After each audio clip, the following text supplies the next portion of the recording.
reconciliados com Cristo. Era uma vez, vou começar a ministração de hoje, um país no norte da Europa, vizinho ali da Alemanha, quase de frente para o Reino Unido. Esse país se chamava Holanda. Hoje em dia esse país prefere ser conhecido pelo nome de Países Baixos, que certamente você já ouviu falar. O ano era 1830. É a primeira vez que se tem um registro de uma brincadeira de criança chamada pique alto. Esse foi o primeiro registro dessa brincadeira, que se chamou pique alto, né? Uma brincadeira que nos meus tempos de criança, 10 anos, 8 anos, lá no Rio de Janeiro, no bairro de subúrbio de Guadalupe, onde fui muito feliz na minha infância, eu e aquela garotada, aquela rapaziada toda de pé descalço, brincávamos na rua até arrebentar a nossa sandália havaiana, e quando arrebentava a gente colocava um preguinho assim embaixo, porque nosso papai e nossa mamãe não podiam descobrir que a sandália que eles compraram com muito sacrifício para a gente não durou nem uma semana. Então, o pique alto era uma das muitas brincadeiras que nós exercíamos naquela época. Em que consistia o pique alto? Claudeci está perguntando aqui. Pique alto era aquele grupo de crianças, se elegia um perseguidor e os demais fariam o papel de perseguidos.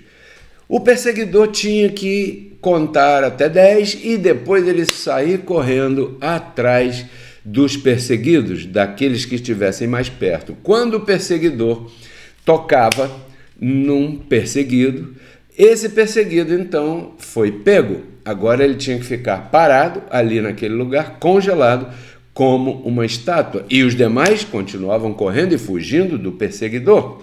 E o perseguidor correndo atrás dos perseguidos, até ele conseguir tocar em todos os perseguidos, e aí acabava a brincadeira. Essa era a lei daquela brincadeira. O perseguidor tinha que tocar no ombro, na cabeça, na perna, nas costas, em algum lugar. Tocou, aquela pessoa estava pega e tinha que ficar ali parada até o final do jogo, né? Essa era uma lei. A menos que a pessoa que estivesse sendo perseguida, naquele momento, quando o perseguidor estivesse chegando para tocar naquela pessoa, ela subisse num lugar alto, ou numa calçada, ou numa cadeira, ou no meio-fio, ou se agarrasse no tronco de uma árvore e ficasse num lugar mais alto em relação ao perseguidor. Essa era a outra lei que anulava a força que tinha a lei primeira, que era a lei que dava direitos de poder ao perseguidor. Então, nisso consistia essa brincadeira, por isso se chamava pique alto, porque quando você estava no alto, você estava livre do perseguidor. Aí ele saía de perto de você, você descia e continuava por ali até ele vir novamente, você saía correndo, driblava ele e subia no alto de novo, e então você ficava livre do perseguidor. Aqui, no Evangelho da Graça, em Romanos, capítulo 8, verso 1, diz assim, abro aspas, portanto, agora, nenhuma condenação há para os que estão em Cristo Jesus, que não andam segundo a carne, mas segundo o Espírito. Aqui cabe algumas explicações que já já a gente vai falar. Mas o verso 2 diz, porque a lei do Espírito de vida em Cristo Jesus me livrou da lei do pecado e da morte. Fecha aspas. Quer dizer que aqui no verso 2 nós estamos vendo a evidência de uma lei que anula uma outra lei, uma primeira lei, assim como a brincadeira do pique alto. Se você estivesse no alto, por estar no alto, a regra do jogo dizia que você estava livre Da mesma maneira, a regra da graça diz que por você estar em Cristo Jesus, você já não está mais submetido àquela primeira lei. Desta maneira, você já não, a lei do Espírito de vida já te livrou da lei do pecado e da morte. Lei do Espírito de vida. E aqui eu começo com as explicações, sintetizadas, claro. Lei do Espírito de vida é a lei da graça, a lei de que Cristo fez morada no teu espírito depois que ele removeu o pecado e fez uma circuncisão. O que foi essa circuncisão? Ele separou o teu espírito do teu corpo humano. Ambos são dele, porque ele pagou um preço lá na cruz para comprar o terreno, o tesouro, o corpo ruim, por causa do espírito bom, o espírito que é o tesouro, que está dentro desse corpo. Ambos são dele, verdade? Porém, esse preço pago te livrou da lei de Moisés, que é a chamada lei do pecado e lei da morte, verdade? Voltando no verso 1, quero aclarar aqui. Diz assim: portanto, agora nenhuma condenação há para os que estão em Cristo Jesus. Estar em Cristo Jesus não é estar numa igreja evangélica, não é estar numa igreja católica, não é estar na religião A, B, C, D ou E. Estar em Cristo Jesus é você que está aí do outro lado, que crê, com acento circunflexo, ok? Crê, não é crer, crê em Deus, você já crê em Deus, não importa a religião que você professe, porque aqui eu não prego nem ensino religião, aqui eu explico a tua posição espiritual, e a tua posição espiritual está acima de qualquer religião nessa terra. Então, aqueles que estão em Cristo Jesus somos aqueles que estamos depois da ressurreição e que cremos em Cristo. Por isso não importa a religião. Então, se você crê em Cristo, você está em Cristo Jesus. Não andar segundo a carne não é não andar fumando, ou não andar bebendo cachaça, ou adulterando, ou roubando dinheiro do próximo. Não, isso não é o contexto aqui. Não andar segundo a carne significa não se relacionar com Deus, com relação às coisas espirituais, praticando a lei da carne, a lei de Moisés. Isso é o que Paulo está falando aqui, quando ele diz aqueles que não andam segundo a carne. Ele não está falando aqui de mau comportamento. Ele está falando aqui de você não requerer de Deus através do joelho, requerer de Deus através do sacrifício corporal. Porque aquela pessoa que requer de Deus através do sacrifício corporal, do joelho, do jejum, das penitências, dessas reuniões de correntes e essas consagrações, essas imposições de mãos, essas coisas, busca do Espírito Santo e muito fervor. E as pessoas que querem requerer de Deus através dessas coisas, elas estão andando segundo a carne. Esse é o contexto aqui. Então, Paulo diz: não há condenação para os que estão em Cristo Jesus, para os que não estão no sistema religioso, andando segundo a carne, praticando obras judaicas. Por quê? E ele explica, né? Olha como ele é elegante. Porque há uma lei que te livrou de uma outra. Entendeu? Se você estivesse brincando lá em Guadalupe, lá no Rio de Janeiro, onde eu fui criado, tive minha infância, se você estivesse brincando de pique alto, né? E você estivesse num alto, e o perseguidor viesse e quisesse te tocar, não poderia. Porque a lei da brincadeira dizia que aquele que estava no alto estava livre da lei do perseguidor. Então, em Gálatas, capítulo 2, verso 19, diz aqui: porque eu, pela lei, estou morto para a lei. Olha que coisa conflitante. Para viver para Deus, fecha aspas. Então o apóstolo Paulo está falando aqui de duas leis diferentes. Ele está dizendo: porque eu, pela lei do Espírito de vida, estou morto para a lei de Moisés.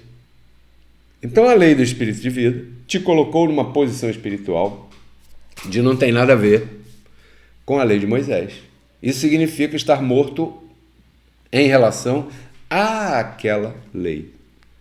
Entendeu? A lei do Espírito de vida te colocou numa posição de não tem nada a ver com o judaísmo.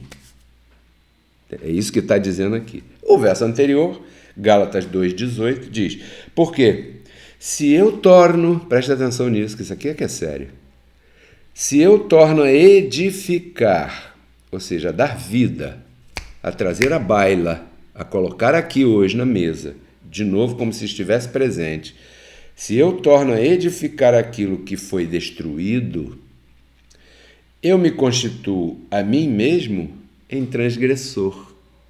Ponto. Então, se a lei do Espírito de vida, que é a lei da graça de Deus, te explica que o diabo foi destruído, que o pecado foi tirado, e tatati tatatá, e tudo isso foi feito, aquela pessoa que pega o pecado, coloca no seio da igreja, coloca na cabeça dos irmãos, aquela pessoa que traz e dá vida novamente a um suposto diabo, aí essa pessoa está se constituindo a ela mesma como uma transgressora. Como te parece isso? Eu tenho certeza que você conhece muita gente que você poderia dizer hoje: Pedro Kelly, então eu declaro aqui que o sistema religioso todo está em transgressão. É exatamente isso que eu estou denunciando no programa, nos programas aqui no nosso Ministério Reconciliados com Cristo. Por quê? Porque abençoados e abençoadas têm que respeitar a lei que anulou a primeira lei. Entendeu? Porque o que Cristo fez foi para sempre. Em Hebreus capítulo 9, verso 26, diz assim: se não fosse assim, seria necessário para ele padecer muitas vezes desde a fundação do mundo. Mas agora, lá na cruz, esse agora é há 2000 anos atrás, na consumação dos séculos, quer dizer que os séculos já foram consumados e agora nós estamos em novos céus e nova terra, na tua mente, né? A consumação dos séculos, uma vez ele se apresentou para aniquilar o pecado pelo sacrifício de si mesmo. Então, fecha aspas, ponto. Se Cristo, há 2000 anos atrás, se apresentou, se deu, se entregou pelo sacrifício de si mesmo, para que através desse sacrifício ele aniquilasse o pecado, ou seja, tirasse o pecado daí, tirasse o pecado do meio. Quando alguém num púlpito traz o pecado de novo para o meio, essa pessoa está se transformando num transgressor e enganador. E está com isso, pode ser por ignorância, está fazendo mal a muita gente. Por quê? Porque está burlando a lei do pique alto. Entendeu a analogia aí? Então, se você pega a sua Bíblia agora, ou depois, vai lá em Romanos capítulo 6, e lê esse capítulo, que é uma página, são 23 versos. A síntese desse capítulo é o que eu acabei de falar. A tua posição espiritual de morto ao pecado, de que não tem dívida com o pecado. Então, por isso é que ele começa dizendo assim, no verso 1. O que a gente vai dizer? Que diremos, pois? Permaneceremos no pecado para que a graça seja mais abundante? De modo nenhum, ou seja, impossible, impossível, de modo nenhum. Por que é impossível? Nós estamos mortos para o pecado. Como é que viveremos ainda nele? Então não confunda esse pecado aqui, escrito aqui, com cometer erros. Cometer erros são obras da carne. Você tem que aprender a dividir isso. Sim? Cometer erros são obras da carne. Então, se a pessoa roubou a outra, isso não é pecado, é crime. Entendeu? Você não pode mais ser encontrado em pecado, mesmo que você cometa um erro. Porque se você cometer um erro, você vai pagar as consequências humanas em relação àquele erro. Mas dizer que você vai perder a salvação espiritual pelo erro que você cometeu, isso é uma sandice. Por que uma sandice? Porque erros humanos você vai cometer até o teu último dia de vida dentro desse corpo que você está. Porque esse corpo está preparado para cometer erros. Sacou? Então, de modo nenhum. Ou não sabeis que todos quantos fomos batizados em Cristo Jesus, em Jesus Cristo, você foi batizado em Jesus Cristo? Espera aí, não estou falando de denominação, de ser batizado nas águas da piscina, da cachoeira, nem do batistério. Não é isso que Paulo está falando aqui, abençoado. Ou não sabeis que todos quanto fomos batizados em Jesus Cristo, fomos batizados na sua morte? Você foi batizado em Jesus Cristo pela morte dele, não porque o pastor te deitou na piscina. Você é um batizado em Cristo, em Jesus Cristo, porque quando ele morreu, significou que você morreu com ele, você nem estava aqui, né? Quando ele ressuscitou, você também não estava aqui. Significou que você ressuscitou com ele. Então agora você está morto para o pecado e vivo para Deus. Então quando você nasceu, eu, por exemplo, nasci agora há pouquinho, aqui na terra, em carne, né?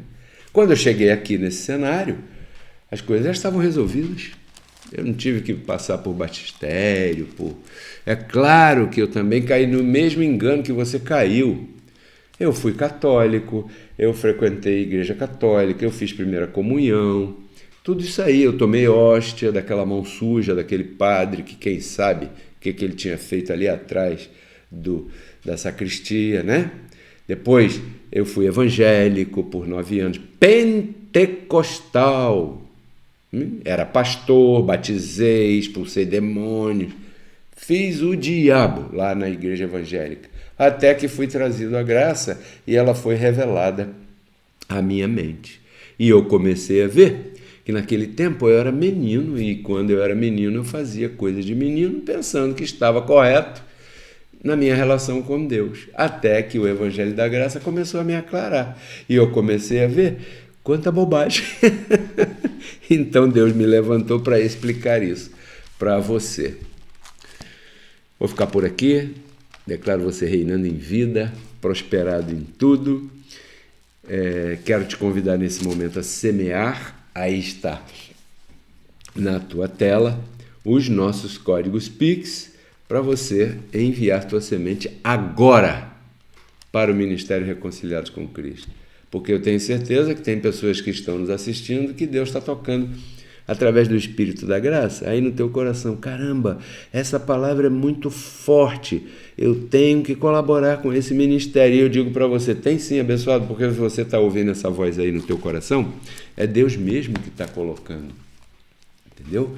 Porque é lícito que você semeie para aquele que te ensina. Em Gálatas capítulo 6, verso 6, o apóstolo Paulo diz isso.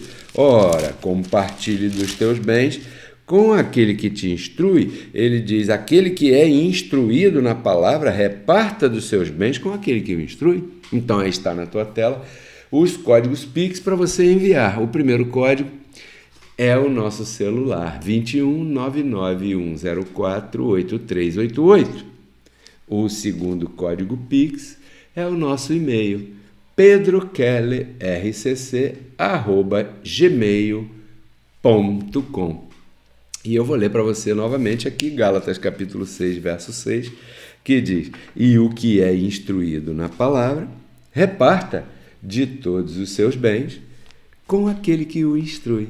Aqui em 2 aos Coríntios, capítulo 9, verso 10, aqui diz assim, olhe bem, aqui eu vou ler para você aqui no verso 10, diz, aquele que dá semente ao que semeia e pão para comer, está falando de Deus, né? Deus é que dá semente a quem semeia e te dá pão para comer. Também multiplicará a tua sementeira e aumentará os frutos da tua justiça, para que em tudo enriqueçais para toda beneficência, a qual faz que por nós se deem graças a Deus. Por nós, ou seja, Paulo está dizendo, por ele, pelo apóstolo, e aqui no ministério Reconciliados com Cristo, vocês dizem que eu sou o líder.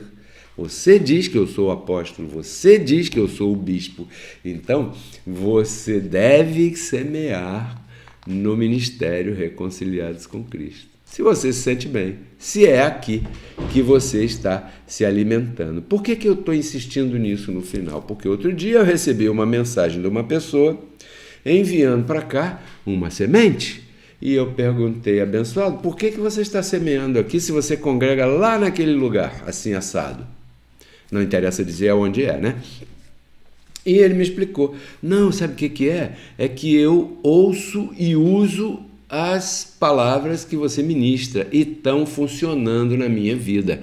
Estão funcionando as tuas orientações, as tuas instruções, as tuas pregações, as tuas palestras, as tuas ministrações estão funcionando na minha vida. E Deus tocou no meu coração para eu semear no seu ministério. Aí eu falei, tá bom, mas você não congrega lá naquele outro lugar? E ele diz assim, não, lá eu só vou porque a minha mulher congrega lá e ela ainda não entendeu, não recebeu a palavra da graça. Eu não fico aborrecido se A, B ou C enviarem para cá a sua semente, mas cabe uma explicação, não é verdade? Porque aqui é com honestidade. Portanto, a lei do Espírito de vida te livrou da lei do pecado e da morte. Você não pode mais ser encontrado em pecado. Te declaro abençoado e abençoada. Até quinta-feira, às 8h30 da noite. Tudo isso eu compartilho contigo para que você renove sua mente e transforme sua vida. Até lá, abençoados. Esta é uma mensagem do Ministério Reconciliados com Cristo.